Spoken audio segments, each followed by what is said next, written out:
बिस्मिल्लाहिर्रहमानिर्रहीम। आज का हमारा टॉपिक है ओपन लर्निंग। ओपन लर्निंग क्या होती है? अब ओपन लर्निंग है वो डिस्टेंस एजुकेशन की तरह होती है कि ओपन लर्निंग को भी हम कहीं भी कभी भी हासिल कर सकते हैं और ख़ुद की रफ्तार के मुताबिक ख़ुद की मेंटल एबिलिटी के मुताबिक हासिल कर सकते हैं। ओपन लर्निंग को हमारा जो फॉर्मल एजुकेशन सिस्टम है उसके ज़रिए भी, उस स्कूल के अंदर रहते हुए भी और स्कूल के बाहर भी इसको हासिल कर सकते हैं।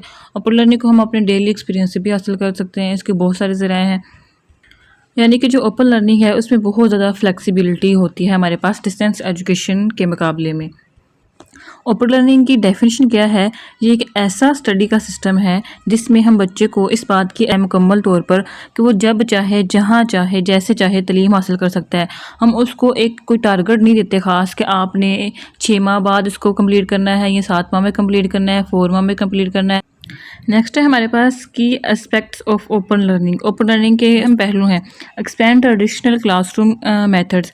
जो हमारे ट्रेडिशनल क्लासरूम्स होते हैं ना, जहाँ पे हम बाकायदा स्कूल जाते हैं, टीचर हमें पढ़ाता है, हमारे पास बुक्स होती हैं, बुक्स को रट्टा लगाना होता है, उनसे कंसेप्ट लेने होते हैं। इसमें ऐसा कुछ नहीं होता। ठीक है, तो आगे हमारे पास encourage interactive and self directed learning. ये तालिब इल्म को खुद सीखने की जो रफ्तार होती है ना, मतलब वो अपनी मर्ज़ी से जब चाहें, जहाँ चाहें सीख सकते हैं, इसके लिए इनकरेज करता है उसको। ठीक है, डेवलप्स ओपन एजुकेशनल रिसोर्सेज। जो एजुकेशनल रिसोर्सेज होते हैं, जो तलीमी मवाद होता है हमारे पास, ये निज़ाम ऐसे तलीमी मवाद तैयार करता है जो सब के लिए दस्तियाब होते हैं। ओपन जो लर्निंग होती है, ओपन लर्निंग के जो रिसोर्सेज होते हैं वो हर कोई इस्तेमाल कर सकता है। Connects learner with in diverse learning communities. ये जो ओपन लर्निंग है, क्योंकि जो ओपन लर्निंग है उसको हम उठते बैठते कहीं भी हासिल कर सकते हैं, तो इससे क्या होता है कि जो बच्चों का कम्युनिटी के साथ जो राब्ता है वो स्ट्रॉन्ग हो जाता है।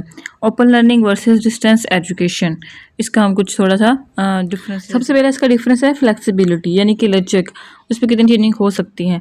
जो ओपन लर्निंग है वो फुली फ्लेक्सिबल होती है।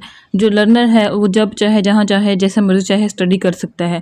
लेकिन जो डिस्टेंस एजुकेशन है उसमें फ्लेक्सिबिलिटी तो होती है, लेकिन इतनी फ्लेक्सिबिलिटी नहीं होती जितनी कि जो ओपन लर्निंग है उसके अंदर होती है। इसमें हमें बाकायदा एक डेडलाइन दी जाती है कि हमारा जो एक सेमेस्टर है वो या तो 4 माह का होगा या जो है वो 6 मंथ का होगा। अप्रोच जो ओपन लर्निंग की अप्रोच है या उसकी जो फ़िलॉसफी है वो ये है कि वो तालिब इल्म को जो फ्रीडम है वो कम्प्लीटली फ्रीडम देता है। ठीक है, और तालिब इल्म की चॉइस होती है कि वो फिज़िकल पढ़े या ऑनलाइन पढ़े, वो यूट्यूब से मदद ले या खुद बुक्स पढ़ के अपने जो कंसेप्ट है वो उसको क्लियर करें। जो हमारा डिस्टेंस एजुकेशन है उसमें क्या है कि हम टीचर से दूर रह के पढ़ रहे होते हैं, लेकिन हमें पढ़ा जो है वो टीचर रहा होता है। आगे हमारे पास स्ट्रक्चर, थर्ड डिफरेंस है हमारे पास structure, mostly self based and informal. जो हमारा ओपन लर्निंग है ये सेल्फ बेस्ड होता है, यानी कि हम अपनी रफ्तार के साथ पढ़ते हैं, और ये इनफॉर्मल होता है, यानी कि स्कूल से बाहर आउटसाइड हम इसको लेते हैं। जो डिस्टेंस एजुकेशन होती है ये मोर स्ट्रक्चर होती है, यानी कि ये इसका एक प्रॉपर स्ट्रक्चर होता है, एक तरतीब होती है कि हमें असाइनमेंट्स दी जाएंगे, हमें जो है वो क्विजेज दी जाएंगे। नेक्स्ट है हमारे पास डिफरेंस टेक्नोलॉजिकल यूज़। जो ओपन लर्निंग है इसमें जो टेक्नोलॉजी का इतना ज़्यादा यूज़ नहीं होता। ये हमारे ऊपर डिपेंड करता है कि हमने टेक्नोलॉजी को यूज़ करना है या नहीं, हमने जो लेक्चर लेने हैं वो यूट्यूब से लेने हैं या नहीं लेने। ठीक है, लेकिन जो डिस्टेंस एजुकेशन है इस पर जो हमारा जो प्रॉपर इन्हिसार होता है वो टेक्नोलॉजी के ऊपर होता है। हमारे पास अगर अच्छा इंटरनेट होगा तो हम लाइव क्लासेस ले सकेंगे। अगर हमारे पास इंटरनेट है तो ही हम रिकॉर्डेड लेक्चर ले सकते हैं। ठीक है, और अगर हमारे पास इंटरनेट है तो ही हम अपने क्विज़ेज़ जो है वो ऑनलाइन सॉल्व कर सकते हैं। हम LMS पर जो हमारी अपडेट्स आ रही हैं उसको हम देख सकते हैं। ठीक है, ये कुछ डिफरेंसेस। ओके, नेक्स्ट है हमारे पास flexibility in open learning. Open learning में जो फ्लेक्सिबिलिटी है वो किस कदर होती है? एंट्री एंड एग्जिट टाइम, जो एंट्री आने और जाने का टाइम है वो हम खुद चूज़ कर सकते हैं। इसके अलावा हमारे कोर्स कब स्टार्ट होगा और हम इसको कब ख़त्म करना है ये भी हम खुद चॉइस कर सकते हैं। इस एग्जाम्पल से देख सकते हैं कि अगर मैं घर बैठ कर वेब डेवलपमेंट का कोर्स करना चाहती हूँ तो ये मेरी मर्ज़ी है कि मैंने उसको कब स्टार्ट करना है, और मेरी क्या टाइमिंग है कि मेरे पास फ्री टाइम कौन सा है कि मैंने उसको इस टाइम पे लेक्चर्स देखने हैं यूट्यूब के ऊपर। ठीक है, और ये मेरी मर्ज़ी होगी कि मैं वो लेक्चर पूरे एक वीक में ख़त्म करती हूँ या उसको एक हफ़्ते में या उसको एक महीने में इसको ख़त्म कर लेती हूँ। नेक्स्ट है हमारे पास मोड ऑफ लर्निंग, कि हमने ऑनलाइन पढ़ना है या हमने फ़िज़िकल पढ़ना है। नेक्स्ट है हमारे पास अटेंडेंस रिक्वायरमेंट्स। इसमें जो अटेंडेंस रिक्वायरमेंट्स है वो इतना ज़्यादा ज़रूरी नहीं होती। हम जब चाहे आ सकते हैं, जब चाहे जा सकते हैं, जब हमारा दिल करे हम उसके मुताबिक पढ़ सकते हैं। अवेलेबल रिसोर्सेज, जो ओपन लर्निंग में जो रिसोर्सेज होते हैं वो बहुत ज़्यादा हमारे पास फ्री में मौजूद होते हैं। हम बुक से पढ़ सकते हैं, हम वीडियो से, लेक्चर से पढ़ सकते हैं। पेस ऑफ लर्निंग, जो हमारी लर्निंग की सीखने की रफ्तार होती है वो हम अपनी मर्ज़ी से डिसाइड कर सकते हैं कि हमने तेज़ सीखना है या हमने इसको आहिस्ता आहिस्ता, या हम इसको सारे सिलेबस को कवर करना है। इंटरेक्शन एंड सपोर्ट, जो ऑनलाइन जो ओपन लर्निंग में हमारी जो इंटरेक्शन होती है टीचर्स के साथ, हम वो कर सकते हैं। ऑनलाइन ग्रुप्स में बात कर सकते हैं, हम चैट कर सकते हैं, या टीचर से जो रब्ता है उसकी बहुत सारी जो सहूलत है वो हमें मैसर होती है हमें। असेसमेंट मेथड, असेसमेंट क्या होती है? हमने जो एग्ज़ाम देना होता है, असल में असेसमेंट एग्ज़ाम को ही बोलते हैं, चाहे वो ओरल है या रिटन है या एमसीक्यूज़ की फॉर्म में है, जैसे भी है। हम जो असेसमेंट है वो खुद भी कर सकते हैं। हम नेट पे जाके मॉक टेस्ट दे सकते हैं या हम एमसीक्यू सॉल्व कर सकते हैं। नेक्स्ट है हमारे पास कोरेस्पेंडेंस एजुकेशन, जिसको हम उर्दू में मरासलाती तालीम भी बोलते हैं। ये एक ऐसा निज़ाम है जिसमें हमारे जो यूनिवर्सिटी या कॉलेजेस होते हैं वो तालिब इल्म को जो तलीमी मवाद है या इम्तहानात हैं वो डाक या ईमेल के ज़रिए भेजता है। इसमें तालिब इल्म और जो टीचर है उसका आमना सामना नहीं होता, ठीक है। जो बच्चे हैं वो घर बैठ के खुद ही तलीम हासिल करते हैं। नेक्स्ट है हमारे पास जो कोरेस्पेंडेंस एजुकेशन है उसका तारीख़ी जायज़ा। 1840 में सर आइजक पिटमैन उन्होंने ये मेथड जो है वो स्टार्ट किया था, जिसमें बच्चों को सिखाने के लिए ख़त के ज़रिए या डाक के ज़रिए तालीम दी जाती है। यहाँ से ही दुनिया में जो कोरेस्पेंडेंस एजुकेशन है उसकी शुरुआत की गई थी। जो 1873 में एना टकनऊ ने घर बैठ कर ही ख़वातीन के लिए जो तालीम है उसका निज़ाम भी मुतारफ़ करवाया, जिसमें ख़वातीन को भी घर बैठे ही मेल के ज़रिए, डाक के ज़रिए जो सारे जो मवाद था, सारा जो तलीमी मवाद था वो मुहैया कर दिया जाता था, ताकि जो ख़वातीन वो भी मर्दों के शाना बशाना चल सकें। फिर 1910 से 1920 के दरमियान जो विजुअल एड्स थे, टूल्स थे, जैसे कि स्लाइड्स वो आ गई और जो रेडियो था वो आ गया, जिसने जो कोरेस्पेंडेंस एजुकेशन है उसको और बढ़ा दिया। फिर 1950s में जो रिसर्चर थे उन्होंने कोरेस्पेंडेंस एजुकेशन को और ज़्यादा बढ़ाने के लिए, इसको और ज़्यादा इफेक्टिव बनाने के लिए इस पर और ज़्यादा काम करना शुरू कर दिया। 1970 से 1980 में केबल्स और सेटेलाइट टीवी आ गए, तो जो हमारा तलीमी निज़ाम था वो हमने टीवी के ज़रिए पढ़ना शुरू कर दिया, जिससे जो सीखने के मौके थे ना वो और ज़्यादा बढ़ गए। 1990 में इंटरनेट आ गया, इंटरनेट का दौर आ गया, तो जो एजुकेशन थी वो डिस्टेंस एजुकेशन बन गई और जो हम सारा मवाद है वो घर बैठे ऑनलाइन अपने मोबाइल के ऊपर हासिल कर सकते हैं। जैसा कि आज के दौर में आप देख सकते हैं कि आप बीएड कर रहे हैं या विजुअल यूनिवर्सिटी की तरफ से कोई प्रोग्राम कर रहे हैं, तो आपको जो सारी इन्फॉर्मेशन है वो आपके एलएमएस पर आपको दे दी जाती है। आपके अगर असाइनमेंट्स क्वेश्चन है तो वो भी इधर अवेलेबल होते हैं। अगर आपने असाइनमेंट सेंड करनी है तो उसका भी ऑप्शन उधर होता है, आपने उधर ही असाइनमेंट आपकी जो PDF की फॉर्म है आपने उसको सेंड कर। हमारे पास है difference between formal education and correspondence education. Correspondence education और फॉर्मल एजुकेशन के दरमियान क्या फ़र्क है? जो फॉर्मल एजुकेशन है वो हम स्कूल के अंदर हासिल करते हैं, जिसमें हमारे पास बुक्स होती हैं और टीचर ने हमें लेक्चर डिलीवर करना होता है। लेकिन जो कोरेस्पेंडेंस एजुकेशन है उसमें जो सारा मवाद है वो हमारा डाक के ज़रिए हमें मिलता है। तो जो डिलीवरी मेथड था कोरेस्पेंडेंस एजुकेशन में वो मेल के ज़रिए था, ठीक है। लेक्चर हमें दिए जाते थे वो मेल के ज़रिए हमारे पास आ जाते थे और हमने खुद पढ़ना होता था अपनी रफ्तार के मुताबिक। लेकिन जो डिस्टेंस एजुकेशन है उसमें हम लाइव क्लासेस लेते हैं, ठीक है। हमारे पास ये वीडियो होती हैं या हम लाइव क्लास लेते हैं। आगे है एकेडमिक रिगोर। डिस्टेंस एजुकेशन था वो मोर इंटरेक्टिव थी, यानी कि हम ना हमारी जो इंटरेक्शन थी स्टूडेंट्स के साथ वो होती है डिस्टेंस एजुकेशन में। लेकिन जो कोरेस्पेंडेंस एजुकेशन है उसमें हमारी इंटरेक्टिव नहीं होती, इंटरेक्शन नहीं होती बच्चों के साथ, ठीक है। ना ही इसके अंदर हमारी जो लाइव सेशन है वो होता है कोरेस्पेंडेंस एजुकेशन के दरमियान, कोरेस्पेंडेंस एजुकेशन में, इसलिए जो हमारी इंटरेक्टिविटी है वो बहुत ज़्यादा कम होती है।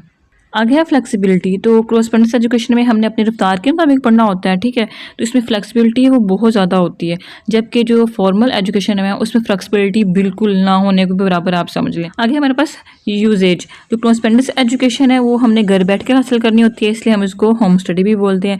जबकि जो डिस्टेंस एजुकेशन है वो उसको हमने ऑनलाइन लेना होता है और टीचर का हमारे साथ मुकम्मल तौर पर रब्ता होता है, ठीक है। इसी के साथ आपसे गुजारिश है कि अगर आपको वीडियो पसंद आती है तो वीडियो को लाइक लाजमी किया करें। नेक्स्ट है हमारे पास पैकेज इंस्ट्रक्शन। पैकेज इंस्ट्रक्शन का दूसरा नाम भी है जिसको हम बोलते हैं प्रोग्राम इंस्ट्रक्शन, ठीक है। तो बाज़ औक़ात आपको ये दोनों नेम जो पेपर में वो दे दी जाते हैं तो आपने कंफ्यूज नहीं होना। जो इसकी डेफिनेशन क्या है, ये एक ऐसा तरीक़ाकार है जिसमें तालिब इल्म खुद सीखता है, यानी इससे बगैर किसी टीचर की गाइडलाइन के मुताबिक पढ़ना होता है, जवाब देना होता है और जो दुरुस्त जवाब है उसको खुद ही देखना होता है उसने कि उसने खुद गलत जवाब दिया या सही दिया है, ठीक है। जो इसके सबसे पहला जो इसका की फ़ीचर है, इसका अहम पहलू है, वो कौन-सा है? प्रेज़ेंटिंग लिमिटेड मटीरियल। जो इसके अंदर मटीरियल होता है, वो लिमिटेड होता है, महदूद होता है। यानी कि तालिब इल्म को एक वक्त में हमने थोड़ा-सा, छोटा-सा और आसान-सा जो एक पैराग्राफ है ना, वो देना होता है और फिर उस पैराग्राफ में ग्राफ को बच्चे ने अच्छे तरीके से पढ़ना होता है, ठीक है? ताकि उसके ऊपर ज़्यादा बर्डन ना पड़े, हमने इसको इसलिए छोटा पैराग्राफ देना है ताकि वो स्टार्टिंग में अच्छे तरीके से। नेक्स्ट है हमारे पास रिक्वायरिंग रिस्पॉन्सेज। जब तालिब इल्म ने वो एक हिस्सा पढ़ लिया, एक पैराग्राफ पढ़ लिया, तो उसके बाद तलबा से कोई जो है वो क्वेश्चन करें कि मैं बच्चे से, अगर बच्चे ने एक पूरा पैराग्राफ पढ़ लिया या मैथ का क्वेश्चन कर लिया, टॉपिक कर लिया है, तो उसके बाद मैं उसको कहूँ बताओ कि 5 × 2 कितना होता है, ठीक है? नेक्स्ट है मेरे पास प्रोवाइडिंग इमीडिएट फीडबैक। अगर मैंने उससे पूछा कि 5 × 2 कितना होता है और वो बता दे कि 5 × 2 इतना होता है, 10 होता है, तो मैं उसको कह दूँगी ठीक है, उसको वजाहत करूँगी मज़ीद कि ये 10 कैसे हुआ है। लेकिन अगर उसने गलत जवाब दिया तो मैं उसको बताऊँगी नहीं, आपने गलत आंसर किया है, इसका असल आंसर 10 है, ठीक है? आगे है अलाउइंग सेल्फ पेस्ड लर्निंग। इसमें जो तालिब इल्म है वो अपनी सहूलत और रफ्तार के मुताबिक सीखता है, इस पर कोई ज़बरदस्ती नहीं होती, उसके ऊपर कोई प्रेशर नहीं डाला जाता, ठीक है? तो जो बच्चा तेज़ी से सीखता है वो आगे बढ़ जाता है और जो आहिस्ता सीखता है वो एक स्टेप पीछे रह जाता है, वो अगले साल में उसको कवर कर लेगा। ओके, जो नेक्स्ट हमारे पास है वो है goal of program. Goal of program instruction क्या है कि इसमें जो लर्नर है, जो सीखने वाला है, ये जो स्टूडेंट है, उसका जो बिहेवियर है उसको मज़ीद बेहतर बनाना कि किस तरीके से सीखना है, ये इसका गोल है। अब जो गोल है वो बड़ा होता है और जो ऑब्जेक्टिव हैं वो छोटे होते हैं। नेक्स्ट है हमारे पास इसके objective. Describing each behaviour unit. सीखने के कौन कौन से यूनिट होते हैं, उसकी इकाई क्या है, कौन से स्टेप्स होते हैं, वो कम्प्लीटली उसको बताने हैं, ठीक है? ताकि वो अच्छे तरीके से सीख सके। Setting condition for behaviour occurrence. जो आपका रवैया है सीखने का, उसमें जो तब्दीलियाँ आ रही हैं, उसमें जो आपने देखा है, जो आपका रवैया है, उसकी कंडीशंस को उसने बताना है अच्छे तरीके से। Specifying the minimum acceptable behaviour level. आपका जो बिहेवियर लेवल है, अब ये ना हो कि आपको किसी चीज़ की हाउ नाउ ही ना पता हो, ठीक है? तो बच्चे को इतना नालायक नहीं होना चाहिए। तो आपका जो बिहेवियर है ना सीखने के लिए, वो कम से कम इतना हो कि आप नेक्स्ट लेवल पे सीखने के काबिल हो, ठीक है? अब मैं आपसे पूछूं कि नंबर क्या होता है, आपको नंबर ही ना पता हो, ठीक है? या आपसे पूछूं मैथ किसे कहते हैं, तो आप चुप करके बैठ जाएं। तो इतना आपको पता होना चाहिए कि मैथ की बुक्स में क्या कौन सी चीज़ें होंगी, नंबर्स होंगे, केमिस्ट्री में क्या होगा, इतनी आपको इन्फॉर्मेशन होनी चाहिए। नेक्स्ट है हमारा डिफाइनिंग साइकोलॉजिकल क्राइटेरिया। जो नफ्सियाती असूल है उसको अपने मद्देनज़र रखना है, जैसे कि याद रखने की आपकी ताकत कितनी है, आपके सीखने की रफ्तार कितनी है, आप चीज़ों के ऊपर तवज्जो कितना दे रहे हैं। ये ना हो कि आप क्लास में इंटरेस्ट ही नहीं ले रहे या आपको वो सब्जेक्ट ही पसंद नहीं है, तो आपकी जो रिटेंशन है वो बहुत ज़्यादा ज़रूरी है। नेक्स्ट है हमारे पास डिक्लाइन ऑफ ट्रेडिशनल लेक्चर्स। जो हमारा क्लास में अक्सर औकात जो मेथड यूज़ होता है ना लेक्चर टीचिंग का, वो है लेक्चर मेथड। तो ये जो लेक्चर मेथड है ना वो बहुत अरसे से चल रहा है। इसमें स्टूडेंट्स और टीचर्स के दरमियान इतना इंटरेक्शन नहीं होता लेक्चर मेथड के दौरान, ठीक है? तो जो हमारा ट्रेडिशनल लेक्चर्स का मेथड है वो आहिस्ता आहिस्ता ख़त्म हो गया, क्योंकि रिसर्चर्स ने कहा है कि जो दीगर मुतबादल तरीके हैं ना पढ़ाने के, वो ज़्यादा फ़ायदेमंद है दैन लेक्चर्स से, ठीक है? आगे हमारे पास अल्टरनेटिव मेथड्स। अल्टरनेटिव मेथड्स कौन से हैं? लर्निंग एक्टिविटीज़ पैकेट्स, जिसको LAP भी शॉर्ट में कहा जाता है, और ऑडियो ट्यूटोरियल पैकेजेस।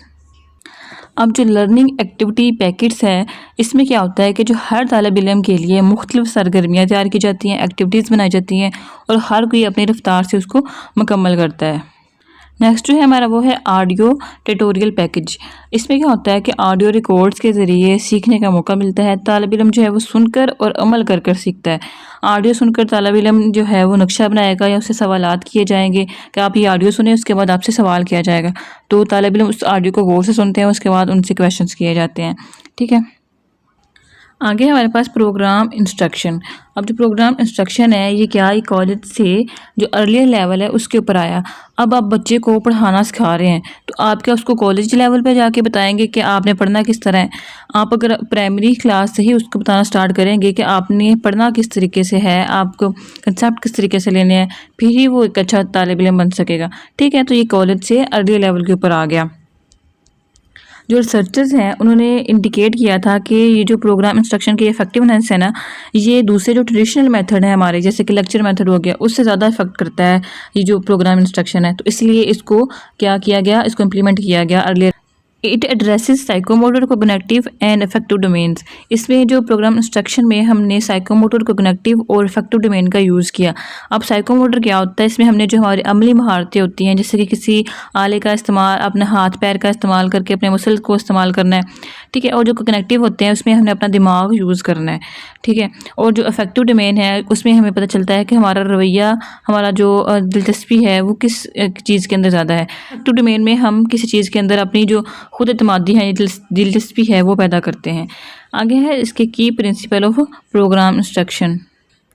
अच्छा, इसके की प्रिंसिपल्स में आता है स्टूडेंट रिस्पॉन्सिबिलिटी। जो तालिब इल्म खुद सीखने का जिम्मेदार, सारी रिस्पॉन्सिबिलिटी जो स्टूडेंट है उसके ऊपर होती है। उस्ताद जो है, जो टीचर है, वो सिर्फ सहूलतकार होता है, उसको गाइड कर सकता है थोड़ा सा, ठीक है।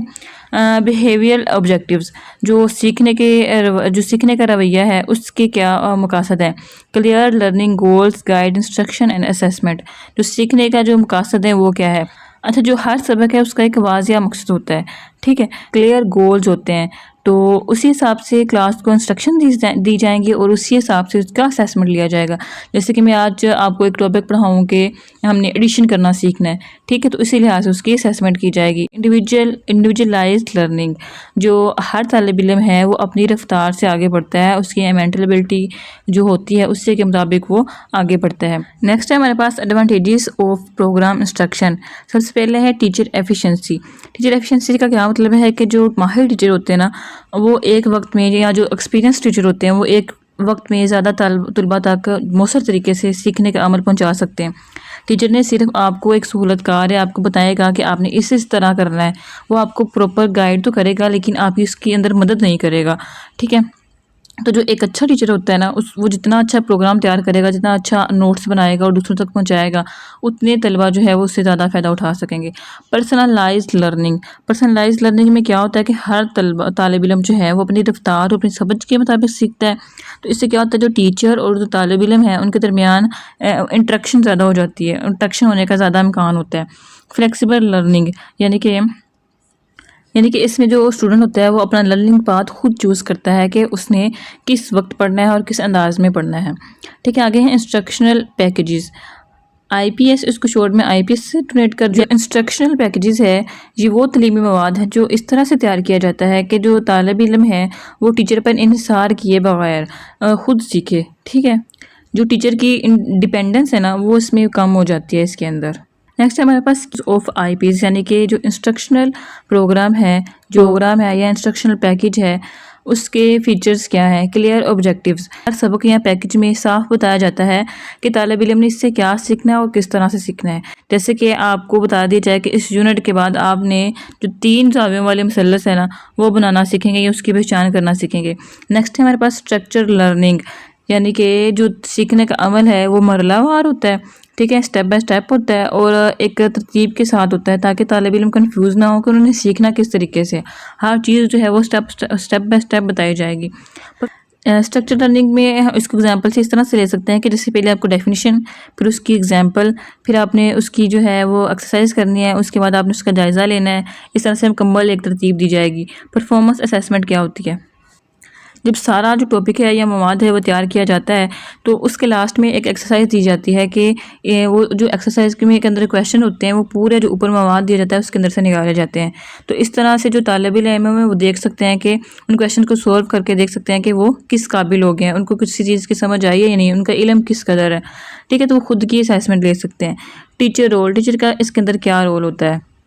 इसमें एक टीचर तो होगा, ठीक है, तो जो टीचर है उसने आपको सिखाना कुछ नहीं है बल्कि उसने सीखने में मदद करनी है। उसने आपको सारे जो नोट्स हैं वो दे देने हैं और नोट्स के अंदर बताया जाएगा कि आपने इस सारी चीज़ को सीखना किस तरीके से, स्टेप बाय स्टेप, ठीक है। तो वो आपकी सिर्फ मदद करेगा कि वो आप बता दे कि आपकी रहनुमाई कर दे कि आपने सारी चीज़ों को किस तरह से लेके चलना है।